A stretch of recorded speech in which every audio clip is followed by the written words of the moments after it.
Welcome back to Market on Close. Just about 13 minutes away from the end of trading on this Monday. Stocks poised to start the week off on a soft note. But we are not, because we got Larry Shover here, and we are rocking. Larry is the Chief Investment Officer of SFG Alternatives, a regular on the Closers panel. Great to have you as always, Larry. Thank you. We've also got Scott Connor, Director of Education, and JB McKenzie, Managing Director of Futures and Forex. Larry, let's start off with one of the favorite topics that we talk with you, of course, is bonds. Last time we spoke last week, you said, hey, get ready because this big move up in yields might give us a head fake again. What makes you say it? Well, because there's really no reason. No one can come up with a good reason of why other than seasonality. We had an enormous auction last week, 2-year. It was the biggest one since 2014. Yeah. And the continued scenario where the data is good enough to raise rates, and I think they're going to continue to do so, but the inflation expectations are barely there. So that's just keeping the longer-term yields down. Isn't the market trying to get ahead of itself a little bit and say, you know what, we see it show up in company earnings. I mean, just pick a staple stock and go through the transcript, and the CEO is going to say, things are expensive for us. Pick a transport company, and they're going to say the same. Won't those eventually show up to support what's happening in terms of looking at that 10-year yield getting a little bit weaker? Yeah, I think so, but I think one of the wild cards is that higher financing on the front end of the curve hasn't made its way through the system yet. It's going to take a while. It takes longer than most of us expect, and with that in view, it's hard to know what the impact's going to be for the longer end of the curve. Larry mentioned that bond sale last week, the 5-year Treasury, which a couple folks on this program mentioned as well, which I think was interesting to see the amount of demand that was there just to look at a 5-year and say, you know what, that actually yield looks pretty good, and not from a perspective of appreciation that the next guy is going to buy a bond for more. It's more that, look, we're just going to lock in that yield. Can that add up then to put sort of a pause on the sell-off in bonds? Oh, well, it can. I think getting back to Larry's question about, where are rates going? Right? They can't seem to knock through 3. Yeah. That seems to be like a ceiling now, or a resistance. It certainly isn't support. We went through it, and it really didn't become support because we went right back through it. But I think along those same lines, what caught my attention this week is that PCE number today, with inflation finally hitting 2% year over year. Because we always talk about the Fed's dual mandate, and we can't get inflation at 2%. So. Just on the backside of your argument that if there was one thing that kind of maybe has come up that say, okay, Fed, you've got license to go ahead and raise because you finally got your 2% inflation target. Because we've had employment the whole time. Sure. Right, so again, I guess that argument can be made, and I think it also kind of ties back to what we were talking about earlier in the week, is that sometimes the numbers that come out are sleeper numbers. They're not the big ones, not the jobs number. Remember we were talking about this?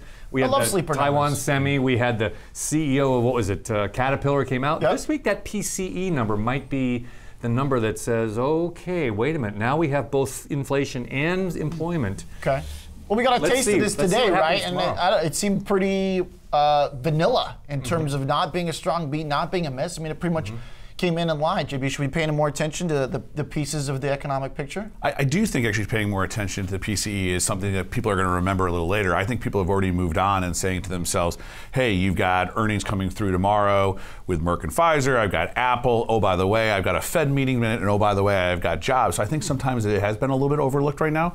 But to me, what's interesting is 3% was like this death number for us where the market was going to crater. We've gone through, it hasn't held. Nothing happened. No, we've done, and we've done it twice. We did this back in February too, right? We keep sort of having this reoccurring theme, and I do think it was the Mayan apocalypse. That's exactly. This is where you come back to this conversation of, is this significantly higher interest rates really going to have an impact, to your question, on the inputs to these customers or to these companies? I think if you're looking at the inputs, crude is a bigger story in my mind because that's an energy input that has a direct impact. And by the way, it goes back to the end pocket of the customer. So I do think the interest rate that news has been consumed, has been digested, and now they're sort of moving forward with it, which is why you're seeing it come off a little bit today. Yeah, we have to remember also, the 10-year, the nominal yield's really 80 basis points, when you take inflation into it. And so we're starting off at such a low level. And I know 3% is this big psychological barrier. Sure. But put it into perspective, it's really 80 basis points. Yeah.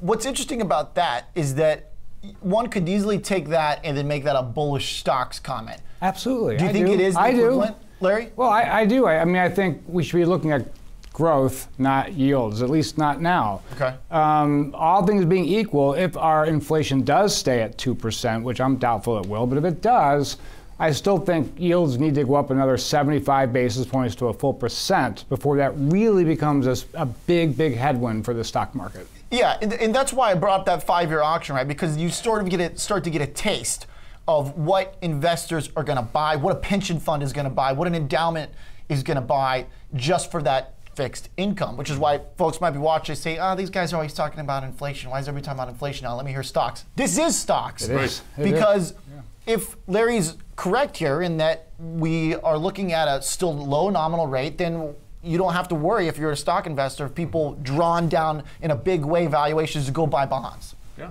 well, you're absolutely right. I mean, when you talk about bonds and inflation, those are potential headwinds for the markets. And of course, what we're seeing today, we're seeing a stronger dollar on top of that as well. So again, if you're a corporation, particularly multinational, and you're looking at higher rates, you're thinking, okay, stronger dollar, that's a headwind for me. That's not a tailwind. So that concerns me a little bit. And then with higher costs of borrowing, that might put the tap the brakes for me expansion in terms of capex expansion, et cetera, et cetera. So yeah, I think you have to weigh all these things.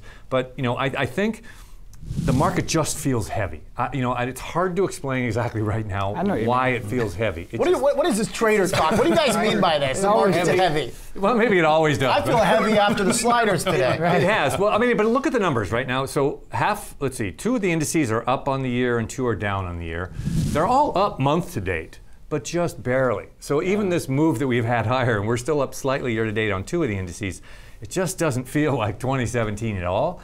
It seems like there's a lot more on people's minds than just earnings, because look at this. 80% of the stocks have beaten, I think. Yeah, by 7%, by the way. On the top line. Yeah, that's a 7%. solid number. Why are we celebrating? Going into earnings, it was a paranoia that none of these companies are going to live up to the expectations. They've lived up, they've beat them, and for the most part, by most analysis I can see, JB, they're holding on to their 2018 guidance. Not pushing it up a lot, but for the most part, holding on to it. And then you're getting penalized for it. If you watch it, that's really the interesting thing. I don't know, for me, it's just very eerie to when we came through in January and earnings season came about, right? We had the same sort of thing, big expectations for that holiday sales, and people came through, had really good numbers, but then they said, well, I'm not really sure what happens for the next quarter, and suddenly everybody started getting kind of whacked across the board, and then we started to move back a little bit more positive. And I feel like you have the same thing today, where you have these companies coming out and saying, look, I've killed it on 2, 3, 4 different ways, but I don't know that I can continue at this pace going forward. And then what happens is we get caught, and I think this goes to your point of the tired market, you start to get into the micro pieces here, right? You start to really analyze, okay, here's dollar, here's interest rates, and you start to weigh down on these pieces, and then the market just sort of seems to go in a direction, but sort of seems to peter out along the way, one way or the other. Good point. Yeah.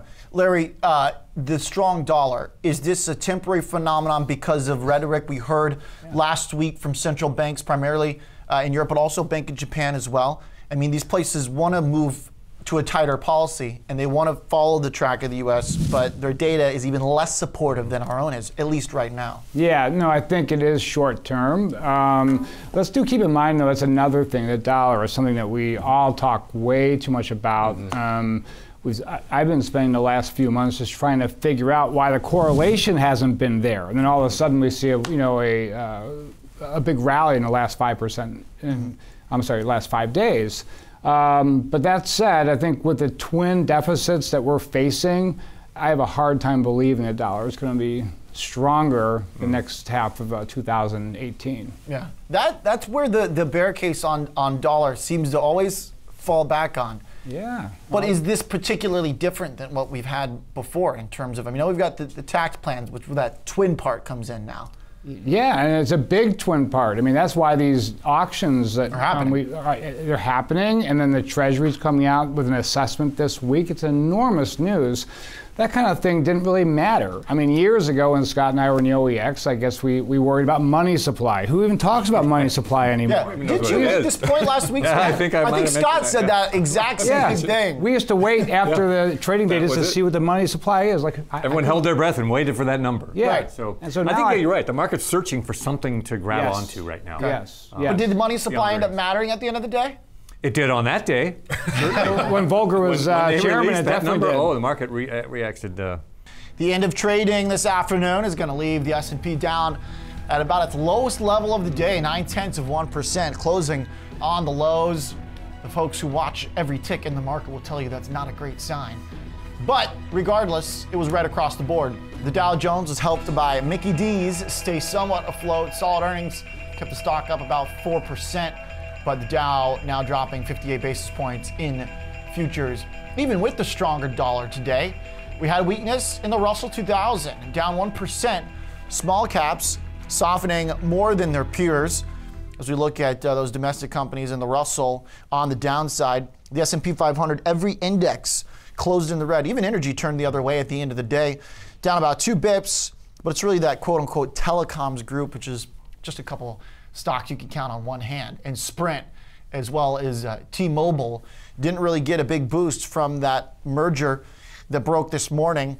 T-Mobile down 6%, and Sprint just getting whacked. That pushed the VIX up to a whopping 16.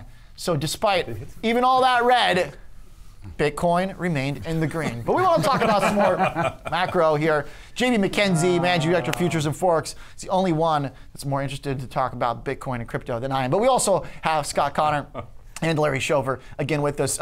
Guys, oil I thought was pretty interesting today. Start off red, turned the other way, JB. Mostly seemed on this geopolitical tension in Iran and Israel, Netanyahu making comments. Yeah, we've talked before about how there's geopolitical impact when it comes to the energy sector, specifically crude.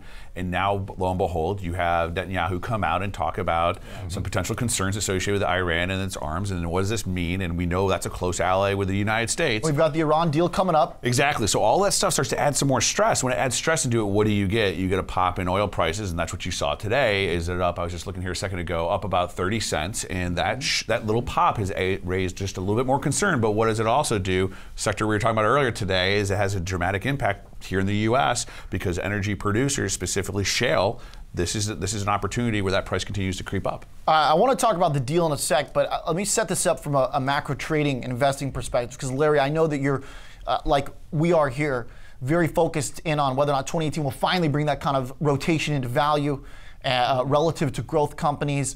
Now, it depends on how you define value, but some would say energy falls into that category. Others would say that just because of how low their earnings have been, that they don't because they're quote unquote expensive. How do you view them? Do they fit into that category? I do believe that they do fit into value. I always have, and the energy space is one of the few value sectors that I really like, and most of it is based on valuation. I mean, it's amazing. I personally think that crude will be $6 to $8 lower at the end of the year, down to around low 60s. But I still like the energy sector and remain bullish on that, especially because we're back at cycle lows when you compare value versus growth. In terms of what? Disparity in pricing. Yeah, relative performance, disparity in pricing. What we talked about back in January. I said it was a cycle lows then it popped, and then now it's back to where it was. So a great time to get into value over the growth sector. Did you read Barron's this weekend? Did I what? Read Barron's this weekend? They had a pretty big set piece on the value comeback. Yeah, I did not. But as we talk about, there are some big pieces that have to fall into place. I mean, we were talking about this last week as well on the panel, Scott, because there are so many signs that say rising interest rate environment, okay, big expectations for earnings, high valuations, all things that can and could point to that rotation. But until now, if you just look at value versus growth year to date, it's continued to struggle. Yeah, oh, absolutely. And you talk about sector rotation. I mean, I think today the only sector up was energy. Until that might have turned it, like you said, at the very end. It's pretty much unchanged at the end of the day. But I'm almost wondering if what we're seeing in energy and some of the sector rotations in the last couple of weeks is sort of just a prelude to what we'll see in the second half of 2018. And again, energy is kind of leading that charge right now, because some of those sectors that were down today were down huge. Healthcare, telecoms, of course, but Allergan got slammed. Oh yeah, materials were down big. They were down 1%. So it's interesting. You talk about value stocks, but that isn't the traditional they're not the ones that are really providing any of that leadership right now. So I think a lot of heads are turning towards energy as potentially being that group. The Endeavor and Marathon deal this morning, JB, we talked about it. I think it's worth revisiting as one of the big stories of the day. If you look at just the different energy sort of securities and ways to invest, energy is a complex beast. You can get exposure to the crude, market. You can get exposure to companies that drill, companies that refine. The shipment, I mean, depending on where you go, these charts look vastly different over the past year. Absolutely. I mean, we've talked about how Valero, right? They've been the golden child for so long. Now all of a sudden you bring in Marathon and Endeavor, which, by the way, if you look at how these two companies come together, they come together really nicely because you've got a West Coast operation in Endeavor, you've got an East Coast operation in Marathon, and oh, by the way, the last 12 months, what has Marathon been focusing on? Streamlining their operations and their transport. So all of a sudden, this vertical integration becomes that much easier. But by the way, I don't have to jump into the mix, which is getting into all the frackers and the producers by trying to get it out there. I'm about refining it. And I mean, frankly, think about good timing. We're hitting, you know, driving season, gasoline on its way up. So all these things sort of start to align for them. I think it's a very interesting deal because this is a really nice complementary acquisition. Yeah, I don't think it's in that chart, guys. If we bring it up again with those three companies, Endeavor, Marathon, refiners probably looked at Valero's chart and said, what do we need to do? And guess what? Now Endeavor's year-to-date move just surpassed Valero, which, and the ETF that tracks these refiners, CRAK, is another one. If you take it on a year, you're going to see a very similar type of rally. Larry, can energy stocks become the market driver that they once were? I mean, how much do we get excited about a couple-week move, right, because they've been so beat up? But this used to be 15% of the S&P 500. Yeah, no, I think it could. I don't think it's likely, though. And the reason being is you just think of like what has driven oil from 60 to where it is today, and really it's Venezuela, Iran, Libya. You know, General Hafez is getting old. It's like the output problems. Venezuela is a, you know, very frustrating situation. So I think the market's pretty smart, realizing that geopolitics matter now, but they don't always matter. I mean, a couple of years ago, it didn't matter as much. So I don't think so. Well, could you? I would say, to push back, I would say I look at this chart. I see your move that while it's had some chop along the way, it's pretty much up and to the right. And you take most measures of economic growth around the world, and you might say, look, if this oil, we're getting tons and tons more online from the U.S., but it gets consumed, do you then have to be bearish oil, do you have to be bearish economy? Do you have to be bearish sort of global growth? No, not necessarily. We saw a stunning global growth or global demand in the second half of 2017, and no one thought that we could continue to repeat that, and we really have, except for spots in the emerging markets where it has gone down, especially in the product. But you know, keep in mind the last 5 years has been a supply story, not a demand story. So demand is you know, awakened, but we're not using as much as we have in the past. And so with that said, no, I mean, as long as our GDP, our global GDP remains 3.5%, 4% like it is, that's not high. Yeah. I mean, from a long-term basis. So at that point, yeah, that would support oil, and you don't have to be necessarily bearish on the economy. I see. Guys, let's talk some earnings before tomorrow, because we got a lot, right? There's Apple. There is, in the morning, we're going to get a bunch of the big companies on the healthcare side. Merck. This afternoon, we're going to preview Tenet Healthcare, which, if you don't know the stock, ticker THC, has been on a huge rally, up 50% the past year. JB, what's foremost on your radar? I mean, for me, right off the bat for the morning, it's going to be Merck and Pfizer. I think those are the two big ones coming through there, so that's we have focus on there. By the way, it's kind of funny, we forgot that BP comes tomorrow too, so kind of an interesting one, small little company there. Yeah. I think that's interesting, but we're getting rigged as we speak, by the way. Transocean is going to break here in a moment. Yeah, and but I do think at the end of the day, what is everybody looking at? It's Apple, right? You've seen what's happened. It's been kind of hit pretty hard over the last week or so about rumors in regards to production and interest in the iPhones. I think the question ends up being what happens there, because let's be honest, that moves the market, and you're moving more than the NASDAQ. You're moving also the S&P there. Market got a little bulled up on Apple today, Scott. Yeah, I think you're right. I think the focus, as far as earnings go, is going to be on Apple. Because remember, IT has still been the leader, shown leadership for the markets, right? And you know, not like they used to, but they're still the one that they're up the most on the year to date. Yeah. So I think when we started off IT earnings, we had Google. I think it was Google came out first, not good numbers, and then we kind of recouped. Hold on, they were good. They just spent money. Right. They just spent money. Right. Okay. Yeah. But you can't do that. Yeah. And so I think the rest of them sort of recouped, and we looked much, but the FANGs look much better coming out now. Now this is the final note. So as we leave earnings with the final sort of FANG stock, this could be an important number. Yeah, it's exciting. I mean, we're running the music on this for a reason, guys, because Apple is Apple, Larry, and up until now, there's been a lot of doubts about what numbers they're going to come out with. Now, from a trading perspective, what we're looking at here, just looking at the options market, I mean, the excitement around this is big right now, for sure. Sure. Yeah, and it should be, because the response otherwise has been very tepid. I mean, like Scott mentioned, 80% revenues have beaten by what, 7%? Right. And Yeah, more solid. importantly, sales, 70% of companies have beaten by 2%. That's important because it's kept pressure off the margins, and I think that's what everybody has worried so much about, Apple included, that margin compression. We're not seeing that right now, but what's troubling is a tepid response overall to the market to the this earnings season. Yeah, I would think as Apple softens going into earnings, not today, but with all those reports, if the sort of heralding of their iPhone X demise is off, then is the stock poised to get a huge move if they deliver something positive, JB? Yeah, I mean, look, this is the #1 held stock by retail customers out there. The reason why it's #1 held is because they understand it. They've seen and evolved with that ecosystem, how it builds out there. And it'll be interesting to see when people are diving down into these numbers and looking for where there's opportunity.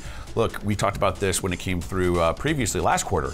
You know, one of the areas they grew tremendously was in their services and their memberships. That was not an area we thought that they were going to grow. We were so concerned about the iPhone X and the number of units that all of a sudden you started to see them diversify. Plus, I think it might be interesting to see if there's some guidance out here into when they try to in-house or bring in some of their production, which is something that they've been rumored and they've been talking to. Plus, by the way, they had a relatively big tax bill relief when it came from the tax cut. They were able to repatriate some money. What are they going to do with That's it? going to be an interesting thing to hear. So there's some really interesting things just outside of whether or not the iPhone X was or wasn't successful and what their next steps are. Totally. By the way, we haven't even talked about supply chain, guys. If you look at the earnings that are expected, Cirrus Logic, which sells 80% of its product to Apple, is getting crushed year to date. Bring up CRUS in the control room. Right. Qorvo is another one, and they're all set up for this week. Qorvo just won a deal in the wake of Broadcom losing one with Apple. If then there is a big drop, there's Cirrus year to date. I mean, this pain is not for Apple alone if they disappoint, Scott. Right. Yeah, and I think that further extends the importance of Apple's earnings call and the guidance that goes with it. Because again, remember Taiwan Semiconductor kind of shot the first shot over the bow about okay, we don't need as many chips, or Apple doesn't need many chips. Then Intel kind of came back and gave some more confirmation on that. Now you're just pointing out Cirrus. So it's not just Apple, it's the chip sector, right? Yeah. And so there's a whole trickle-down effect from Apple. And I think that's why eyes are going to be on Apple. Again, a stock everyone understands, but of course, just like Tesla, you know, if you're going to talk about stocks that people watch, I think that'll be interesting on Wednesday as well. Larry, in your view of equity markets as we wrap things up here, you talked about those big top-line numbers and bottom-line numbers from the earnings season so far, but sector-wise, I mean, what's most important to you? Is it just looking at the old reliables, the tech? If you're looking at value, are you going to be paying more attention to, say, Merck and Pfizer, some of those beaten-up healthcare names? You know, I'm looking for the big swings, the big divergences, and that's why I brought up the gap between value and growth. I'm not good, nor will I predict like single stocks or even sectors per se, because I think, you know, for the average investor, actually for the institutional investor, it makes a lot of sense to be broadly diversified. I'm looking more from a top-down approach and just scratching my head, thinking that this is one of the best earnings seasons we've had. The equity market has delivered just like the playbook, but nobody seems to care. And I think it's because we're looking at next year at $190 or $172 earnings per share, which has gone up, by the way. And now 2020, they're talking about $190. If those two numbers stay true, there's no reason why the S&P 500 next year can't be around 3,000. No reason. That's a conservative estimate. So then, for not looking at specific companies, though, how do you get that exposure to a turnaround from companies who either have low valuations that fall into the value category? I mean, do you use some of the value ETFs that we talk about? Do you look at it from, how does one go about getting exposure to that turnaround? Well, yeah, you look at the valuations of the oil sector or the big pharma or tech, whatever it happens to be, and I would always say to get into an ETF or something, or use options to express that conviction, especially with value versus growth. There's tons of very good ETFs out there that cover the broad market. Just based on, you know, a conviction or a prediction that you think that gap's going to shorten up. Well said, Larry Shover. We got to leave it there. Gentlemen, great look. I think we hit about 6 out of the 11 sectors, as much as we can do there in about 30 minutes. Larry Shover is the Chief Investment Officer of SFG Alternatives. Rejoining us as well is JB McKenzie, Managing Director of Futures and Forex, and Scott Connor as well, Director of Trader Education, TD Ameritrade. Great stuff, guys.